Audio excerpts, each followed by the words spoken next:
오셨어요? 자, 오늘은 예언서의 배경. 예언서 중에 예언서가 이사야서인데, 이사야서가 제일 길어요. 66장으로 되어 있어요. 근데 이사야서의 신약 구약을 합쳐놓은 것과 같은 아주 소중한 책이지요. 이사야서를 위시한 예언서가 전체가 16권이에요. 그 중에 대예언서 4권, 소예언서 12권, 16권인데, 대예언서는 예언자들이 특별히 잘나서 그런 게 아니라 길게 쓴 게 대예언서예요. 짧게 쓴 것이 소예언서예요. 대예언서 4권에는 이사야서, 예레미야, 에스겔, 다니엘 4권이 대예언서예요. 그 이사야서는 66장, 에스겔서는 48장을 길어요.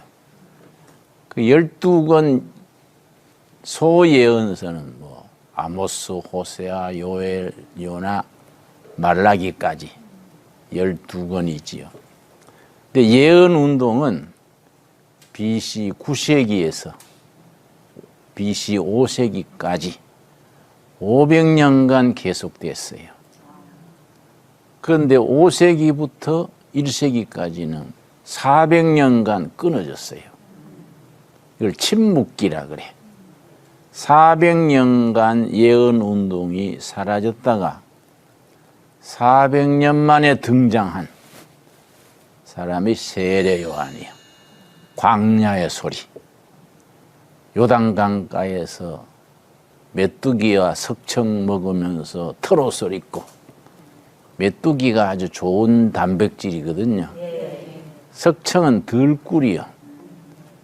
그래, 메뚜기 잡아서 꿀에 찍어 먹으면 아주 영양가가 왔다지. 우리 두레마을에 메뚜기를 키워요. 동두천 유치원 학생들이 메뚜기 견학을 와요. 애들 메뚜기 잡는 걸 너무 좋아해요. 근데 메뚜기를 빵가게 식품회사에서 납품해달라 그래요. 어떤 식품회사에서 우리한테 1년에 100만 마리 납품할 수 있냐? 아이고, 10,000마리, 50,000마리는 몰라도 100만 마리는 엄청납니다. 식구들이 다 메뚜기에 매달려야 되는데, 그건 메뚜기 마을 되지 두레마을 아니지요. 포기했어요. 어디 쓰려고 그러냐?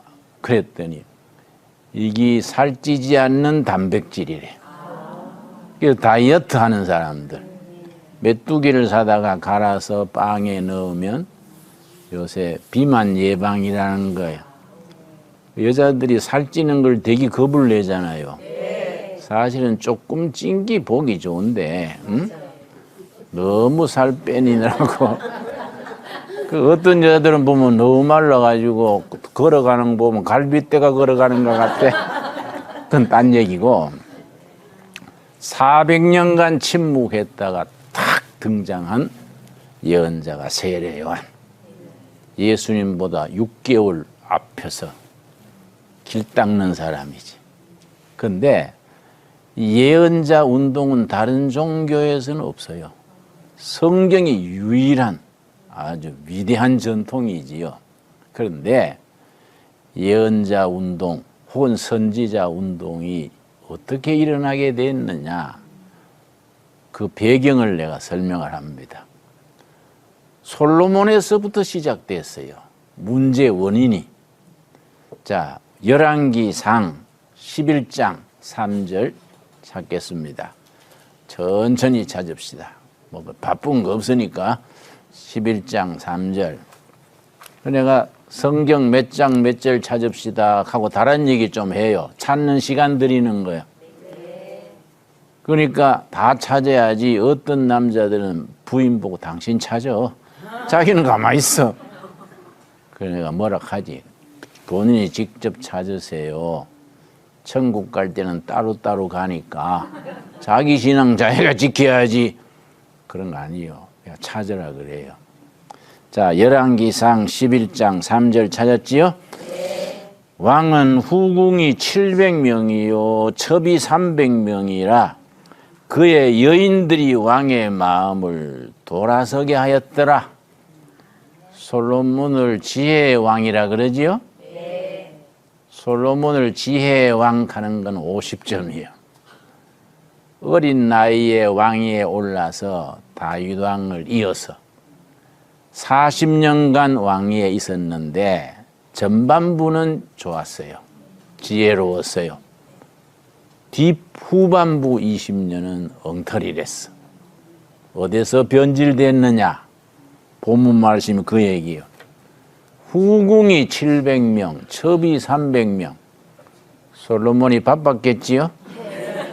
어이구, 우리는 여자 한 명도 감당 못해서 쩔쩔매는데 세상에 700명, 300명, 1000명을 그 관리하자면 어이구 안 됐어요. 어떻게 바쁘게 살았을까?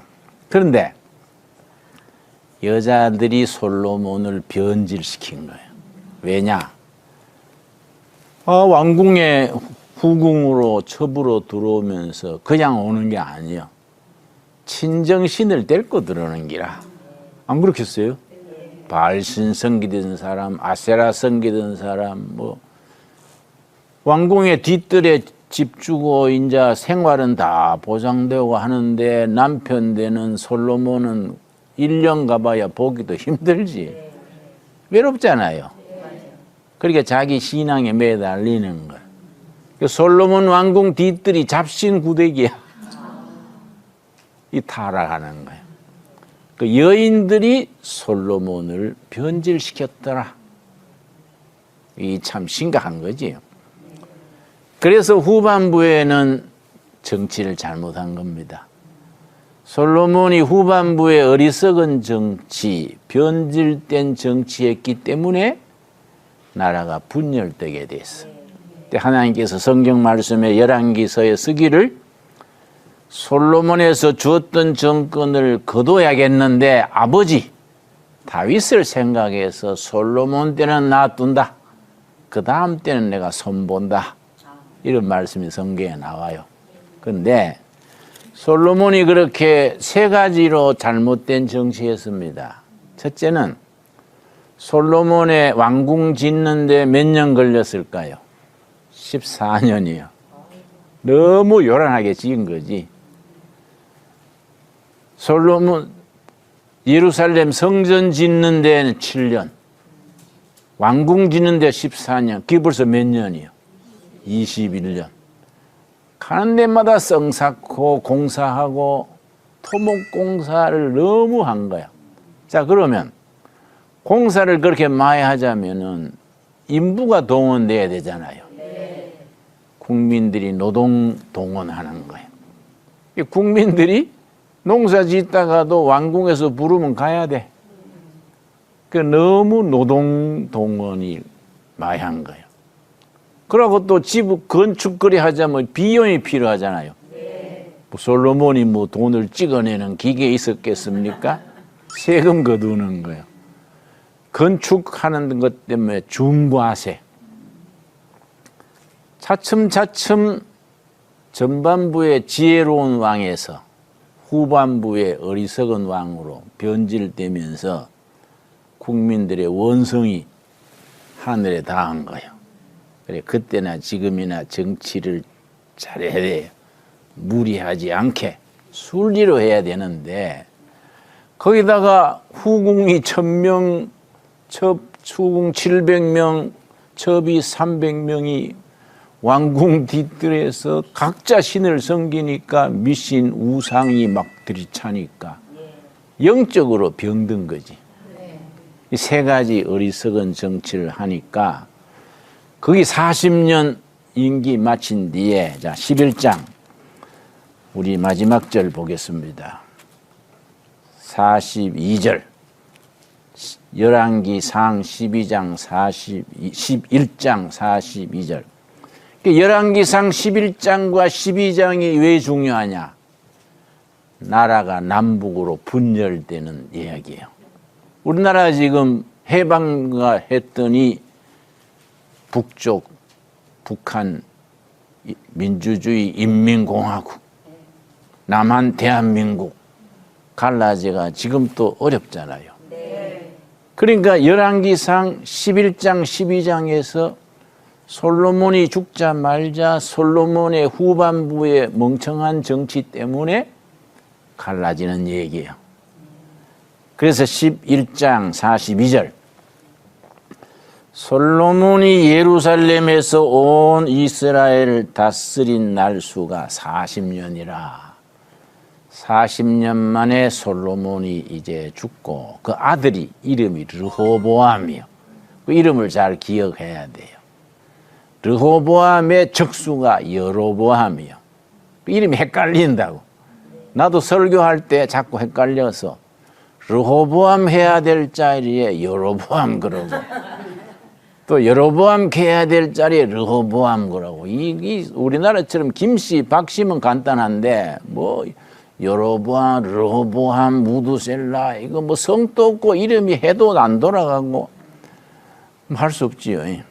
그런데 43절 솔로몬이 그의 조상들과 함께 자매 왕에 세운 지 몇 년 만에?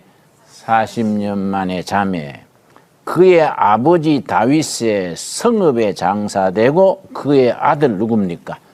르호보암이 대신하여 왕이 되니라. 자, 아들이 아버지 이어서 르호보암이 왕위에 섰는데 이 국민 12지파한테 인준을 받아야 되는 거야. 왕위에 취임하는 대관식 있지 않습니까? 그게 12장이에요. 그런데 르호보암이 잘못한 거예요. 또 지금 북한의 김정은 비슷해요. 왜냐? 아마 30대에 이 사람 또 왕에 선 것 같은데, 자, 세겜이란 곳이에요, 세겜. 세겜에서 12지파 대표들이 모여가지고 솔로몬이 죽고 아들이 르호보암 왕위에서는 이걸 인준하는 거야. 절차가 있어. 인준하는 절차가 세겜에서 이루어지는데 이걸 세겜회의라 그래요. 세겜에 이제 12지파 대표들 다 모여가지고 내가 이제 아버지를 이어서 왕이 되는데 12지파 대표 여러분 찬성하시지요? 예, 잘 받들겠습니다. 이게 절차예요. 그러면 이제 왕의 취임식을 거창하게 할 텐데 그 절차에서 난장판이 된 거예요. 왜냐? 솔로몬 시대에 공사를 너무 많이 하고 세금을 너무 거두니까 불만이 이렇게 올라갔는데 그때 어떤 지도자가 있었냐면은 여로보암이요. 여로보암이란 어떤 혼자 사는 과부의 아들인데 아주 지도력 있고 사람이 출중했어요. 솔로몬이 똑똑하니까 요셉 지파의 노동감독관으로 임명을 했어. 이 사람이 똑똑한 사람이요. 요셉 지파의 노동감독하다 보니 자기가 봐도 너무하거든. 아, 농사 짓는데 건축하라고 불러내지. 세금은 뭐 자꾸 많이 매기지. 그러니까 요셉 지파 백성들을 대변해가지고 왕궁에 자꾸 보고를 했어. 폐하시여, 이러면 문제가 생깁니다. 세금이 너무 지나치고 노동일수가 너무 많습니다. 자꾸 대변을 한 거야, 노동자들을. 요즘 말하면 노동조합장 좀 된 거야. 요즘 식으로 말하면. 그때는 그런 말이 없었지, 물론. 그러니까 솔로몬이 또 밑에 신하들이 과잉 충성했겠지. 여로보암이 수상합니다. 이 백성들 편에 서서 자꾸 반역할 기미가 있습니다.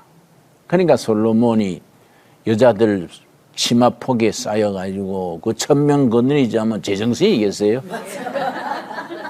여로보암이 이게 이상합니다. 르호보암이 여로보암이지. 그러니까 그래 그 친구 그거 없애 제거해. 그럼 또 여로보암에 또 정부통이 있잖아요. 사전에 연락했겠지. 위기입니다. 도망치세요. 체포령이 내렸습니다. 뭐 이런 식이지. 그래서 어디로 도망갔냐? 에집트로. 그걸 망명한다 그래. 목숨 건지려고 에집트에 갔는데 에집트에 가 있으면서 계속 연락한 거야. 근데 솔로몬이 죽었단 말이야. 죽고 새로운 시대가 오니까 예루살렘에 있는 다른 동지들이 연락을 한 거야. 솔로몬이 죽고 아들 르호보암이 왕위에 설라 할 요때에 오셔가지고 우리를 도와주시오. 노동자의 대표, 대변인이니까. 그래서 이제 각 지파 대표들하고 에집트에 가 있는 여로보암이 와가지고 르호보암 만나기 전에 인원한 거야. 우리가 새로운 왕을 받들기 전에 요구 조건을 내걸자. 뭐라고 해야 될까? 자기들이 말을 맞춘 거예요. 그래서 이제 세겜에서 다 모였는데 이제 르호보암이 뭐 젊은 이제 차세 다음 왕 설 사람이지요. 부왕의 대를 이어 내가 취임하려 하니 여러분 적극 호응해 주시오. 이랬겠지요? 네. 그랬더니 지파 대표들 중에 그 왕에 취임하기 전에 요구 조건이 있습니다. 뭔 조건이냐? 세금을 줄여주시고 노동 일수를 줄여주세요. 너무 세금이 지나치고 농사 짓는 우리가 자꾸 부역하러 오라 하니 힘듭니다. 노동 일수를 줄여주시고 세금을 줄여주시면 잘 받들겠습니다. 좋은 얘기란 말이야. 그러니까 르호보암이 그래? 그럼 내가 생각을 해서 3일 뒤에 대답을 할 테니 3일 뒤에 다시 오시오. 그때 회의를 속개하겠습니다. 그래 된 거지요. 그러고서는 르호보암이 먼저 누굴 불렀느냐? 솔로몬 왕 때에 모시던 늙은 신하들, 경험이 많은 늙은 신하들을 초청해가지고 12지파 대표들이 이런 요구를 하는데 어찌하면 좋겠소? 그랬더니 늙은 신하들이 좋은 의견입니다. 그걸 받아들여 주시면 왕위에 올라서 평생 봉사할 겁니다. 평생 순종할 겁니다. 그런데 그게 흡족하지 않는 거야, 젊은 혈기에. 그 자기 또래 젊은 친구들이 있지요. 같이 지내던 젊은 친구들을 그 다음 불러가지고 12지파 대표가 이런 말을 하는데 그 중에는 애굽에 갔던 여로보암도 있는 것 같수다. 뭐라고 해야 될까요? 젊은 친구들이 이 경험이 없는 거예요. 대왕이시여, 처음부터 쇠를 잡아야 됩니다. 백성들은요, 처음부터 탁 군기 잡아야지 양보하면 끝이 없습니다. 처음부터 세게 나가야 됩니다. 아버지 때 세금이 100만 원이면 나는 200만 원.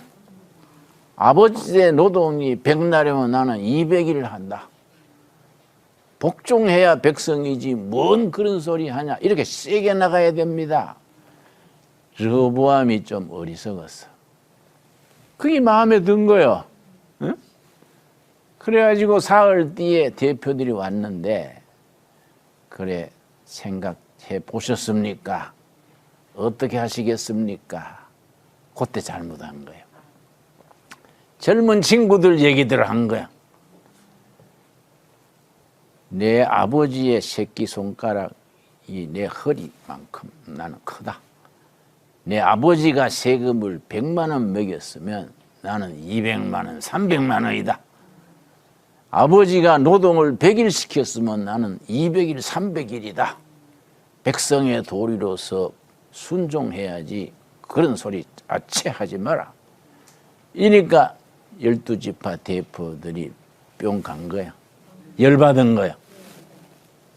10지파가 의논해가지고 다윗의 집안이 우리하고 무슨 상관이 있냐? 너희 집에 가서 집안이나 돌봐라. 10지파가 떨어져 나간 거야. 그 지도자가 여로보암이지. 그렇죠? 애굽에 가 있던 노동 지도자. 10지파가 딱 떨어져 나서 북쪽으로 이스라엘이 되고 남은 지파는 2지파밖에 없어. 유다 지파와 베냐민 지파예요. 2지파만 남쪽에 남아가지고 남유다가 된 거예요. 그러니까 그 르호보암이 분위기 파악을 뭐하고 대표를 보낸 거예요. 아도람이라는 앞으로 국무총리격 될 사람 아도람을 보냈는데 아도람이 르호보암의 사명을 받고 가서 그러지 마시고 복장하셔야지요. 그랬더니 10지파들이 돌로 쳐 죽여버렸어. 쳐 죽이니까 긴급 보고가 들어가지요. 르호보암이 그 말 듣고 세겜에서 마차 타고 도망친 거예요. 도망쳐서 예루살렘으로 겨우 목숨 건져 왔지요. 겨우 왔다는 말은 내 말이에요. 성경에 그 말 없어. 그래 왔는데 우리나라가 갈라진 거예요. 아도람은 돌에 맞아 죽고 간신히 살아서 도망간 거예요. 그럼 북쪽이 10지파니까 더 강하잖아요. 그런데 여로보암이 이 사람이 또 문제라. 딱 지금 우리 북조선 같아. 백성들이 자꾸 예루살렘 성전에 제사 드리러 가잖아요. 영적인 고향이니까 이 걱정되는 거예요. 그래서 이게 백성들이 예루살렘 가서 여호와 하나님께 제사 지내러 다니다가 바뀌기 쉽다. 우리도 신을 만들어 가지고 우리 그거 가지 말고 성결해 해야지. 단과 부엘세바의 금으로 송아지를 만들어 가지고 이걸 섬겨라. 이게 우리 신이다. 예루살렘에 가지 말고 이걸 섬겨라. 우상을 내세운 거야. 망할 짓을 한 거지. 그 10지파가 훨씬 더 세고 강한데 결국은 자꾸 쿠데타가 일어나고 권력 있는 자가 전의 왕을 죽이고 계속하다가 722년 BC 722년 아시리아한테 망해버렸어. 근데 남쪽 유다는 더 작은 나라지만은 외교를 잘했어요. 그래가지고 150년을 더 지탱했어요. 그러다가 BC 587년에 바벨론한테 망했어요. 그 사이에 아시리아가 망하는 BC 722년이니까 8세기지요. 그 앞에 9세기 말 8세기부터 나라가 혼란해지면서 예언자들이 등장한 거예요. 그래서 성경에 보면은 나라가 태평하고 모든 것이 순탄할 때는 시가, 아가서, 시편, 이 시가가 많이 발전하고 나라가 어려울 때 나라가 망하느냐 흥하느냐 흉년 들고 민심이 흉흉하고 나라가 걱정될 때는 예언서가 왕성해지는 거예요. 그러니까 이제 아시리아 망하는 전후 한 150년 9세기 말 8세기에 예언자들이 등장했는데 대표가 6명이에요. 9세기 8세기 요엘, 요나, 아모스, 호세야, 미가 그러고 우리 주인공인 이사야 6명이 그 제1기 예언자들이요. 제1기 아시리아의 북이스라엘이 망하는 전후. 그리고 남유다는 150년 더 이어갔다 그랬지요? 네. 그러니까 아시리아한테 BC 722년에 나라가 망하면서 아시리아가 사마리아 성을 포위해가 멸망시키고 포로로 끌어간 거예요. 그러니까 아시리아 제국에 다 흩쳐버렸어. 그 사람들은 영원히 못 돌아온 거예요. 150년 더 가던 유다는 또 멍청한 짓들을 한 거예요. 부패하고 가난한 사람 억압하고 미신 우상 섬기고 이러니까 다시 예언자 운동이 일어난 거예요. 예레미야, 에스겔, 다니엘, 하박국 뭐 이런 사람들이 등장해서 이러면 나라가 망한다. 회개하면 기회를 주신다. 그런데 백성들이 안 들은 거예요. 그때 대표적인 예언자가 예레미야지. 결국 587년에 이번에는 바벨론에 망한 거예요. 그때 이제 제2기 예언자들이에요. 그리고 바벨론에 포로로 끌려가서 포로 생활하다가 하나님의 은혜로 되돌아와 가지고 새로운 나라를 세우는데 그때 예언자가 제3기 말라기, 또 학개, 스바냐 이런 사람들이요. 이제 3기가 나오지요. 그런데 우리가 지금 공부하고 있는 이사야는 제1기요. 1기. 1기에 6명이라 그랬지요? 네. 요엘, 요나, 아모스, 호세아, 미가, 이사야인데 이사야가 제일 오랫도록 한 50년 예언자 운동을 했어요. 그래서 1장 1절, 이사야 1장 1절 4명의 왕을 이사야가 모신 겁니다. 그러니까 참 이사야는 드물게 보는 왕족 출신 예언자예요. 아모스 같은 사람은 저 국경지대에 농사 짓던 사람이에요. 야생 무화과 가수원하던 농사꾼 아모스인데 이사야는 왕족 출신이에요. 그러니까 히스기야 왕 같은 사람은 이사야의 사촌 형제인가 그래 사촌. 왕족이니까 이사야서는 문장이 뛰어나지요. 왜냐? 왕궁에서 교육을 받은 거예요. 그러니까 아주 문장도 뛰어나고 왕족으로서 교육받았으니까 국제 감각이 뛰어나요. 국제 정세를 보는. 그래서 이사야서의 예언이 아주 그 시대를 잘 반영하는 거지요. 그리고 이사야는 그 나라의 장래가 어떻게 될까? 뛰어난 애국자예요.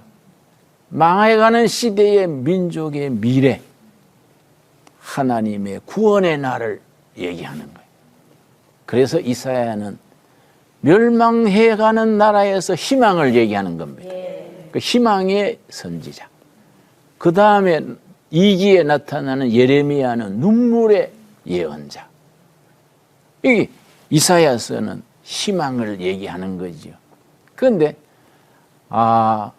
나라가 너무 뒤죽박죽되고 우상 섬기고 부자들은 착취 부정부패하고 가난한 사람들은 막 하늘 품고 이러니까 이러면 망한다. 그게 이사야서 1장 4절 말씀. 슬프다 범죄한 나라요. 이때 슬프다는 뼈에 사무치는 슬픔이야. 아주 뼈에 통증을 느끼는 슬픔. 슬프다 범죄한 나라요 허물진 백성이요 행악의 종자다. 너무 그 시대의 범죄를 탄식하는 겁니다. 그러면서도 하나님께서 그 중에도 선한 자를 남겨두신다. 9절이요 9절. 만군의 여호와께서 우리를 위하여 생존자를 조금 남겨두지 아니하셨다면 우리가 소돔 같고 고모라 같았으리라. 그런 중에도 남은 자가 있다. 남은 자. 그래서 이사야서가 제시하는 아주 핵심 메시지 중에 중요한 것이 남은 자예요. 이 남은 자란 단어가 중요합니다. 하나님이 어느 시대에나 그 시대를 지키는 남은 자를 두시는 거예요. 그래서 한국 교회가 이러쿵저러쿵 병들었네 하고 우리나라 정치가 잘못됐네 말이 많지만은 하나님께서 그 시대 남은 자를 두시는 겁니다. 어느 교회, 어느 마을, 어느 곳에 남은 자를 두셔서 그 남은 자들이 새로운 시대를 만드는 그루터기요. 그 그루터기를 해서 하나님이 미래의 희망을 주시는 겁니다. 그래서 뭐라 그랬느냐? 19절 말씀. 19절. 너희가 즐겨 순종하면 땅의 아름다운 소산을 먹을 것이다. 회개하고 순종하면 희망이 있다. 근데 지금처럼 회개하지 아니하고 자꾸 빗나가고 불순종하면은 20절이죠. 너희가 거절하여 배반하면 칼에 삼켜지리라. 여호와 입에 말씀이니라. 그 칼이 아시리아 칼에 망해진다. 그런데 하나님께서 이사야를 통해서 한 가지 길이 있다. 이게 18절이요. 18절. 이 18절이 중요한 겁니다. 여호와께서 말씀하시되 오라. 우리가 서로 뭡니까? 변론하자. 대화하자. 대화. 하나님과 백성들이 서로 만나서 대화하는 걸 교회에서는 뭐라 그럽니까? 기도요. 기도. 기도가 하나님과 우리와의 대화예요. 그 이사야 선지를 통해서 하나님 와라. 우리가 서로 변론하자. 이 변론하자는 말이 적당하지 않아요. 경상도 말로 좋은 말이 있어요. 우리 만나서 서로 입하고 하자. 입하고 하자. 입하고가 뭐냐면은 제목을 정하지 않고 서로 마음 터놓고 얘기해보자. 와라. 만나서 입하고 해보자. 응? 네가 올라 내가 올라 한번 만나서 입하고 해보자. 대화하자. 대화. 그러면 기적이 일어나. 대화. 그러니까 기도하면 기적이 일어난다. 그 기도에 곡을 붙이면 뭡니까? 찬송이지. 그렇지요? 기도에 곡을 붙여서 같이 부르는 게 찬송이지요. 그래서 기도와 찬송은 기적을 일으킨다. 여러분 서점에 가면은 대화의 기적이라는 번역한 책이 있어요. 미러클 오브 다이아로그. 다이아로그는 대화지. 대화. 혼자서 쭝얼거리는 건 모노로그. 만나서 대화하는 게 다이아로그. 미러클 오브 다이아로그. 대화의 기적. 하나님과 우리가 만나서 대화하면 대화가 뭐라고요? 기도. 곡을 붙이면 찬양. 기적이 일어나. 무슨 기적이냐? 기적이냐? 기절이 아니고 기적이. 그죠? 자, 18절 말씀.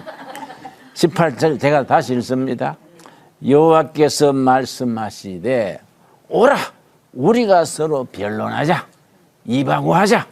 대화하자. 너희의 죄가 주홍 같을지라도 붉은 것 중에 진하게 붉은 것. 진하게 붉은 것. 그 여러분 내가 참고로 말씀드린 나는 대학 졸업하고 신학교 가기 전에 화장품 외파는 몇 달 있었어요. 들어가면 화장하는 거 가르쳐요. 그것은 이제 내가 그래서 화장을 그때 배워가지고 지금 또 자매들 보면 얼굴 보고 화장을 제대로 했나 안 했나. 습관이에요, 습관. 응? 우리나라 사람 여자들은요 기초 화장을 게을리 해요. 일본 여자들은 색채 화장은 대충 해도 기초 화장을 열심히 해요. 그러니까 피부를 보호하는 거예요. 우리나라 여자들은 기초는 대충 하고 색채 화장을 뭐 요란하게. 어떤 자매는 입술을 너무 붉게 칠해가지고 머리만 풀면 귀신 같아. 아, 어떤 사람들은 이 광대뼈가 나왔는데 거기다 진하게 발라놓으면 이게 얼마나. 광대뼈가 나왔으면 이마하고 턱을 강조해줘야 이게 균형이 잡히는데 이마에 티 나온 데다가 덮칠하니까 어이구 보는 사람이 미안하지. 그렇죠? 그건 딴 얘기지. 그건 성경에 없는 얘기니까. 우리가 이런 얘기에 우리가 말이야. 진홍같이 붉을지라도 주홍같이 붉을지라도 기적이 일어난다. 대화를 하면 기적이 일어난다. 없는 걸로 된다. 그 다음 뭡니까? 눈과 같이 희어질 것이요 진홍같이 붉을지라도 양털같이 희게 되리라. 나는 우리 교회 교인인데 좀 암송하라 그래요.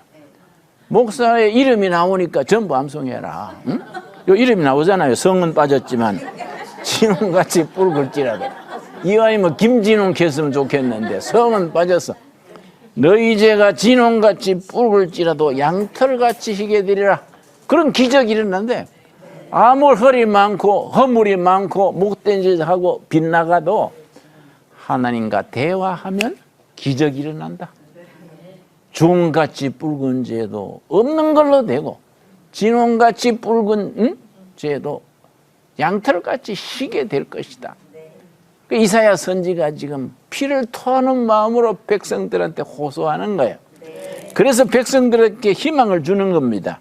그렇게 하면 어떻게 되느냐? 27절 1장 27절 말씀. 난 이 성경 읽으면 멋있어요. 나는 성경이 참 너무너무 귀해. 1장 27절 시온은 정의로 구속함을 받고 그 돌아온 자들은 공의로 구속함을 받으리라. 하나님 앞에 나와서 대화로 용서받고 허물과 죄가 없는 걸로 인정받고 구속함을 받게 된다. 나라에 희망이 있게 된다. 이걸 선포하는데 그때나 지금이나 백성들이나 지도자들은 안 낼 길만 찾아가는 거예요.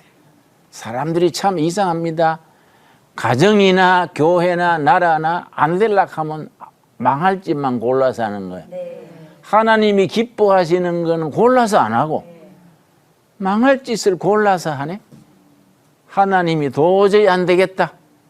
이거는 아시리아를 채찍으로 쳐서 없애버리고 새로 해야 되겠다. 그 아시리아를 불러들여 가지고 BC 722년에 망해버린 거예요. 망해버리고 새로운 남은 자를 통해서 새로운 역사를 시작하시는 겁니다. 새로운 역사를 시작하면서 이사야서 43장 찾아봐요. 참 이게 위대한 말씀입니다.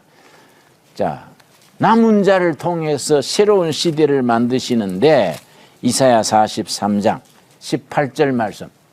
옛날 망해버린 역사는 하나님께서 다 덮으시고 43장 18절 너희는 이전 일을 기억하지 말며 옛날을 생각하지 말아라. 옛날의 허물과 옛날의 모든 상처와 아픔을 다 잊어버려라.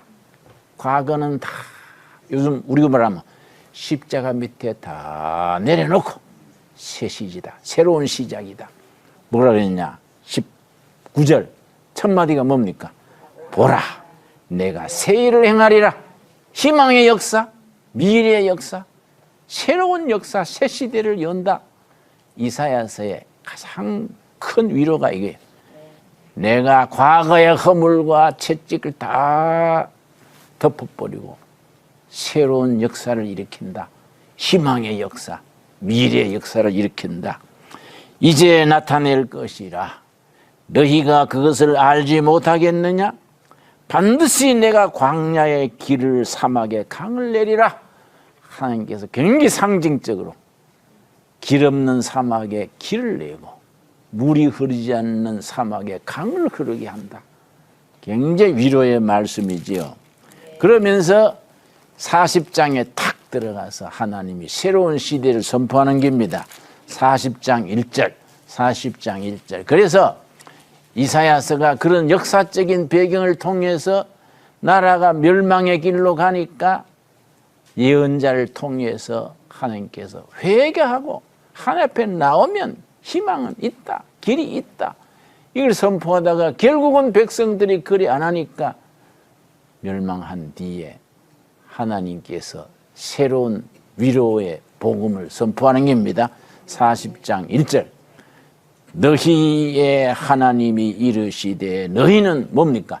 위로하라. 내 백성을 위로하라.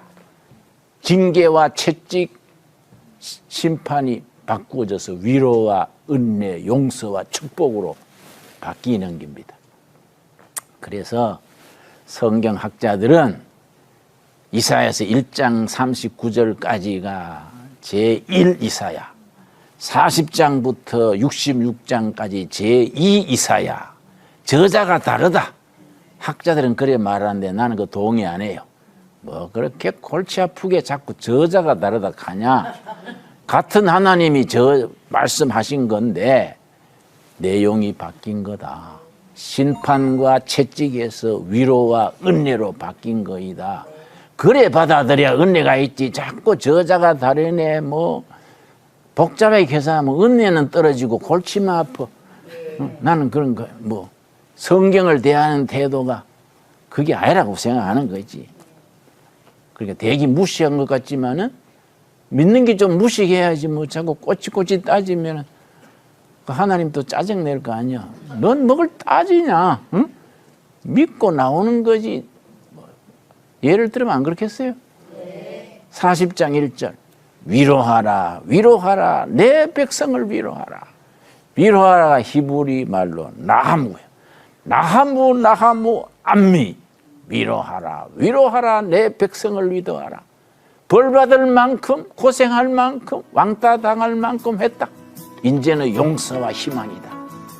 그래서 이사야서가 멋있는 것이 절망의 시대에 희망을 노래하는 거예요. 심판의 끝에 위로와 은혜가 임하는 거지. 그 이사야의 신앙이 우리들의 신앙이 되고 우리의 체험이 되고 우리의 미래가 될 수 있기를 바랍니다. 거기까지. 감사합니다.